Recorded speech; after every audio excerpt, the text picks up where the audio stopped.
साधन में पूर्ण श्रद्धा, विश्वास, सावधानी, संलग्नता और नियम, ये बहुत आवश्यक है। नियमावली न टूटने पावे, बिल्कुल पक्का।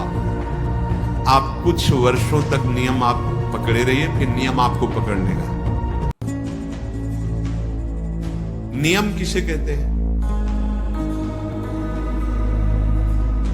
शौच, संतोष, तपः, स्वाध्यायेश्वर प्राणिधानानि नियमाः। शौच, संतोष, तप, स्वाध्याय, ईश्वर, प्रणिधान। आपका शरीर पवित्र रहना चाहिए, वस्त्र पवित्र रहने चाहिए। तब हृदय के पहले बाहर की पवित्रता को संभालो, फिर हृदय की पवित्रता की तरफ। जो अभी सत्संग में शुरुआत में कहा कि मन से निरपेक्ष होना, ये परम पवित्र होने वाली बात है। मन से निरपेक्ष तभी जब राधा राधा चल रहा है, नाम चल रहा है, ये आपको बहुत पवित्र कर देगा हृदय। आप जब आप उसमें रागात्मक भाव से मन में लग जाते हैं तो आप पवित्र हो जाता है। जैसे स्वर्ण को तपाया जाता है तो मल छोड़ देता है, निर्मल हो जाता है, ऐसे मन में जब जलन होती तो पवित्र हो रहा है। आप समझ नहीं पाते और विचलित हो जाते हैं। वो मन ही की मलिनता नष्ट हो रही है, आप उसे अपने में लेकर के दुखी हो रहे हैं। उसको जलने दीजिए, वो निर्मल हो रहा है। तपने पर जैसे स्वर्ण चमकने लगता है, ऐसे जो ताप सह जाता है, मन निर्मल हो जाता है। तन को पवित्रता से युक्त रखे तो मंत्र और नाम आप देखिए स्वतः बहुत जल्दी जल्दी आपकी उन्नति होगी। ये अपवित्रता। नियम में सबसे पहला है शौच, पवित्रता। आपका उठना, बैठना, खाना, पीना, देखना, सुनना, चलना, फिरना, भगवत स्मरण करते हुए पवित्र भाव से, और शरीर को भी पवित्र रखना। देखो, जिनको ऐसा सौभाग्य नहीं मिला है, गृहस्थी में नाना प्रकार के कार्यों में रत है, तो अपवित्र हुआ सर्वावस्थांगतो विवा। जैसी भी स्थिति में हो तुम राधा राधा बोलो, पर आपको तो सौभाग्य मिला हुआ है कि आप हर समय असंग और पवित्र रह सकते। लाभ लीजिए और उस लाभ को जगत मंगल के लिए प्रभु के चरणों में अर्पित कीजिए। आपके लिए तो बहुत बढ़िया अवसर मिल गया है।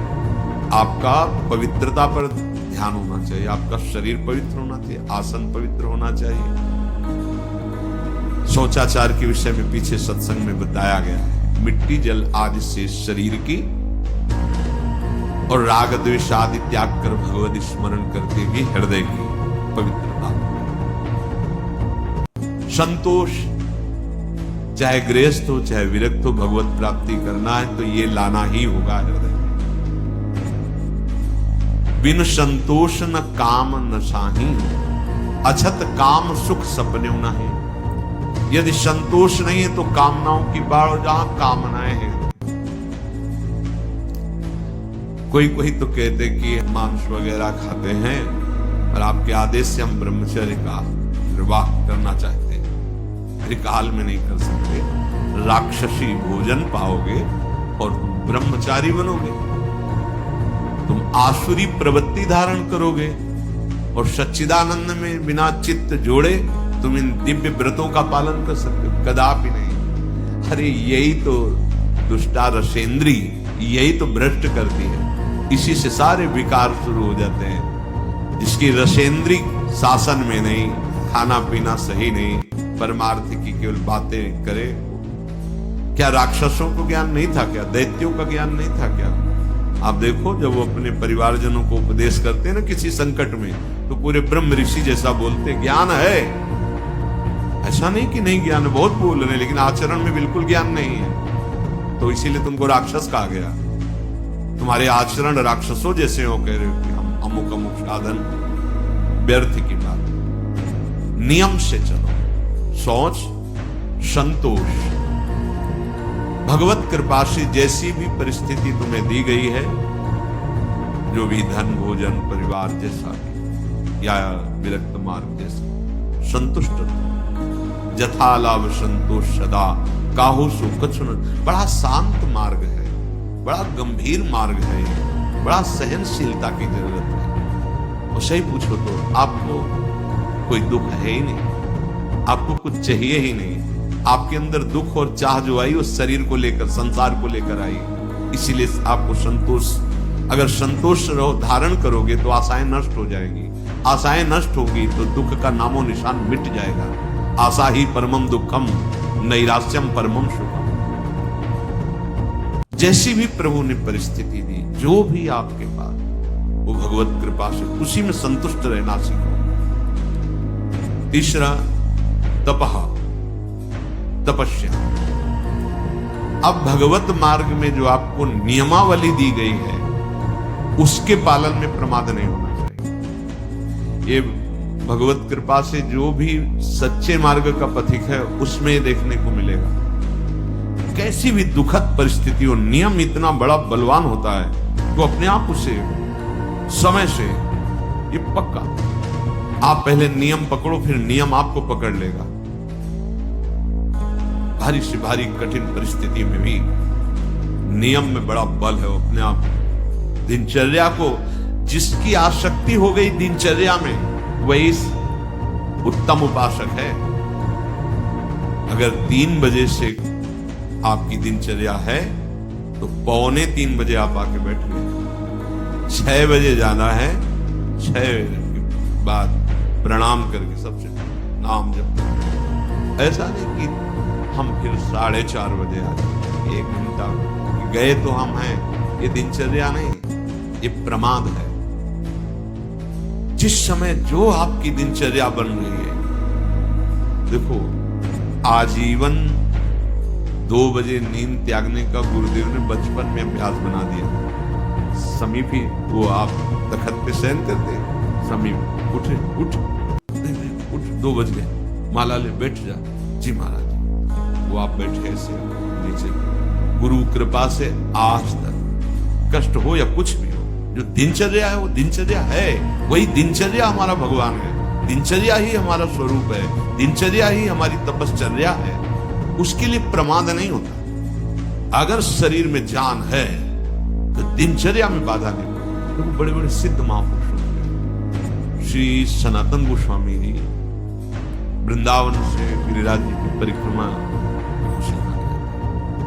जब वयोवृद्ध हो गए तो गिरिराज लालजी महाराज प्रकट हुए और कहा, बाबा देखो हम तो हर समय आपके मानस पटल पर छाए रहते हैं, आपका शरीर वयोवृद्ध हो गया, आप काहे को आते हैं? अब आपको परिक्रमा की क्या जरूरत है? अब मत आया। दूसरे दिन फिर लालजू ने कहा था बाबा क्यों आ गए आप? हमें पीड़ा होती है, आपका बहुत वृद्ध शरीर। तो प्रभु उस शरीर का एक अभ्यास रहा नहीं जा रहा है। तो वो आज भी श्री राधा दामोदर जी में चरण चिन्ह का ब्रह्मजी लघु ये चिन्ह रख के दिए, आप वही 4 परिक्रमा कर लो, पूरी गिरिराज जी की परिक्रमा का स्वरूप हो जाएगा। हमारी बात मान लो, हमारी प्रार्थना मान लो। प्रभु कह रहे हैं जब आप अपने समय, तो जो आपको कष्ट मिल रहा है, तपश्चर्या किसे कहते हैं? जो आपको कष्ट सहन करना पड़ रहा है। मान लो 2 बजे किसी को नींद ना आती हो तो 2-3 बजे तो आ ही जाएगी। 4, 5, 6 आराम से, ठंडा मौसम हो जाता है, बढ़िया। यहाँ 1:30 बजे से शुरू हो गया। अब जो नींद का समय तो इसमें जा रहा है। अब ये जो कष्ट आपको सहना पड़ रहा है, ये आपकी भारी तपस्या हो रही है, आपके दुष्कृत नष्ट हो रहे हैं रोज का रोज आप। और हम सिद्ध महापुरुषों को देखा है, ये 2 बजे की दिनचर्या बड़े बड़े सिद्धों में देखी। चैनपुर में तो स्वामी श्री मग्नानंद से 2 बजे पूरा परिकर सहित 2 बजे। अरे भगवत प्राप्ति के लिए जीवन मिला, सोने के लिए थोड़ी मिला। थोड़ी देर विश्राम कर लिया, लग गए दिनचर्या में। जब ज्यादा शिथिलता हुई तो दिन में 1-8 घंटा विश्राम कर लिया। भगवत प्राप्ति करनी है, यहाँ सो के समय थोड़ी गंवाना है, यहाँ भोगों की भूल भुलैया में थोड़ी फंसना है। प्रभु के पास चलना है, अपने स्वरूप में स्थित होना है। तो जो आपको नियम मिला है उसमें, वो नियम ही क्या जिसका निर्वाह न करो। और निर्वाह करने में तो कष्ट मिलता ही है। नियम पूर्वक कोई कार्य किया जाए तो फिर कष्ट कोई परवाह नहीं की जाती है। और कष्ट ना हो तो नियम कैसा? नियम का वही मतलब है कि कितना भी कष्ट आवे, आपका नियम नहीं टूटना चाहिए। साधक की ऐसी दिनचर्या होनी चाहिए इस समय, हाँ इस समय तो सत्संग में होंगे, इस समय तो श्रृंगार में होंगे। पूरी जीवन की दिनचर्या होनी चाहिए। अब पूज्य सदगुरुदेव भगवान 25-26 वर्ष से तो वही दिनचर्या, उतनी दिनचर्या, वही राइट है। कोई उत्सव सेवा बधावा में समय का थोड़ा परिवर्तन, दिनचर्या वही। सहचरी भाव के रस का रसास्वादन कराने वाले महापुरुष, दिनचर्या। अगर हमारी दिनचर्या ठीक नहीं तो ब्रह्मचर्य ठीक नहीं है, दिनचर्या ठीक नहीं तो प्रमाद स्थिति है, दिनचर्या ठीक नहीं तो आपका भगवत प्राप्ति लक्ष्य नहीं बना है।